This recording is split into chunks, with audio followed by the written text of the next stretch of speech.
বন্ধুরা যখনই তোমরা প্রফিট অ্যান্ড লস চ্যাপ্টারটা পড়বে অথবা লাভ ক্ষতি চ্যাপ্টারটা দেখবে সেইখানে দেখবে সমস্ত কনসেপ্টগুলো রিলেটিভ কনসেপ্ট। এবার প্রচুর স্টুডেন্টস এবং অ্যাসপিরেন্টসরা বুঝতে পারে না যে বেসিক্যালি রিলেটিভ কনসেপ্ট কাদেরকে বলে অথবা রিলেটিভ কনসেপ্ট কেন প্রফিট অ্যান্ড লসকে বলা হয়, কেন প্রফিট অ্যান্ড লসটাকে রিলেটিভ চ্যাপ্টার বলা হয়, কেন টার্মগুলোকে রিলেটিভ কনসেপ্টের ওপর চালানো হয়। তো আজকের এই ভিডিওতে একটা ছোট্ট এক্সাম্পল দিয়ে তোমাদেরকে বুঝিয়ে দেবো যে প্রফিট অ্যান্ড লস চ্যাপ্টারটাকে কেন আমরা রিলেটিভ চ্যাপ্টার বলি এবং প্রফিট অ্যান্ড লসে যে সমস্ত টার্মগুলো আছে সেই টার্মগুলো কেন রিলেটিভ টার্ম। ধরো সাপোজ আমি একটা জামা বানালাম এবং সেই জামাটা বানাতে আমার যা খরচা পড়লো অর্থাৎ আমার যা কস্ট প্রাইস হলো সেই কস্ট প্রাইসটা ধরো 500 টাকা।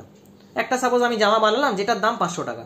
এবার ধরো একজন আমার কাছে এলো, যে ধরো বায়ার অথবা যে ধরো কাস্টমার, যে ধরো কিনবে জামাটা, এবং সে এসে বললো যে আমার এই জামাটা পছন্দ হয়েছে এবং আমি এই জামাটা কিনতে চাই, এবং আমি ধরো তাকে সেই জামাটাই বিক্রি করলাম 600 টাকায়। তাহলে আমার বানাতে খরচা পড়লো কত? 500 টাকা। এবং আমার কাছে যে কাস্টমার এলো যার পছন্দ হলো তাকে আমি বিক্রি করলাম 600 টাকায়। তো ন্যাচারালি আমি এখানে লাভ করলাম কত টাকা? লাভ করলাম 100 টাকার লাভ করলাম। তো যেটা আমার বানাতে খরচা হলো সেইটা হলো আমার কস্ট প্রাইস, যেটা 500 টাকা, এবং যে দামে আমি বিক্রি করলাম কাস্টমারকে সেটা হয়ে গেল আমার সেলিং প্রাইস অর্থাৎ এসপি। এবার এই যে সিপি আর এসপি এই জিনিসটা কিন্তু রিলেটিভ। কেন?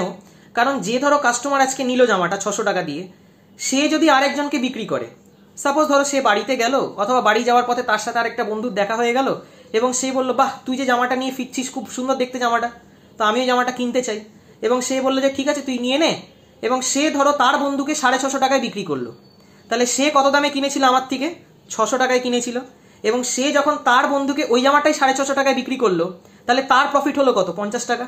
এবার লক্ষ্য করো, আমার যেটা সেলিং প্রাইস ছিল অর্থাৎ আমি যে 600 টাকায় ওকে বিক্রি করলাম ওটা তো আমার সেলিং প্রাইস, সেইটাই ওর হয়ে গেল কস্ট প্রাইস। মানে যে কাস্টমারটা আমার কাছে প্রথমে এলো অথবা যে বায়ারটা আমার কাছে প্রথমে এলো তার তো 600 টাকাটাই কস্ট প্রাইস হয়ে গেল, কারণ সে নিজেই তো 600 টাকা আমাকে পে করে জামাটা কিনলো। তো ন্যাচারালি এখন যে কাস্টমার আমার কাছে জামাটা নিয়ে গেছে তার মেন উদ্দেশ্য হচ্ছে আমার কস্ট প্রাইস হচ্ছে 600 টাকা, আমাকে যদি প্রফিট বানাতে হয় তাহলে আমাকে 600 টাকার বেশি বিক্রি করতে হবে। এবং ও যে ওর বন্ধুকে বিক্রি করলো জামাটা, সেটা কত দামে বিক্রি করলো? 650 টাকায় বিক্রি করলো। তো ন্যাচারালি ওর বন্ধুকে যে বেচলো যে দামে সেটা ওর সেলিং প্রাইস, তো ন্যাচারালি ওর প্রফিট ওই জন্য 50 টাকা। তো দেখতে পাচ্ছ এই জিনিসটা কিরকম রিলেটিভ নেচারের চলছে। একজনের জন্য যেটা সেলিং প্রাইস অন্যজনের জন্য সেইটাই কস্ট প্রাইস। এবার ধরো ওর বন্ধু ওই জামাটাই 650 টাকায় কিনলো, এবার ওর বন্ধু আরেকজনকে ধরো বিক্রি করলো, তো ন্যাচারালি ওর বন্ধুর জন্য কিন্তু 650 টাকাটা ওর কস্ট প্রাইস, যেটা আগের বন্ধুর জন্য সেলিং প্রাইস ছিল, কিন্তু যে বন্ধুকে বিক্রি করলো তার জন্য সেটা কস্ট প্রাইস হয়ে গেল। এবং সেই 650 টাকার থেকে ধরো আরেকজনকে বিক্রি করলো সেটাকে 750 টাকায়, কি ধরো 800 টাকাতেই বিক্রি করলো, তো ন্যাচারালি 800 টাকাটা হয়ে যাবে ওই বন্ধুর সেলিং প্রাইস।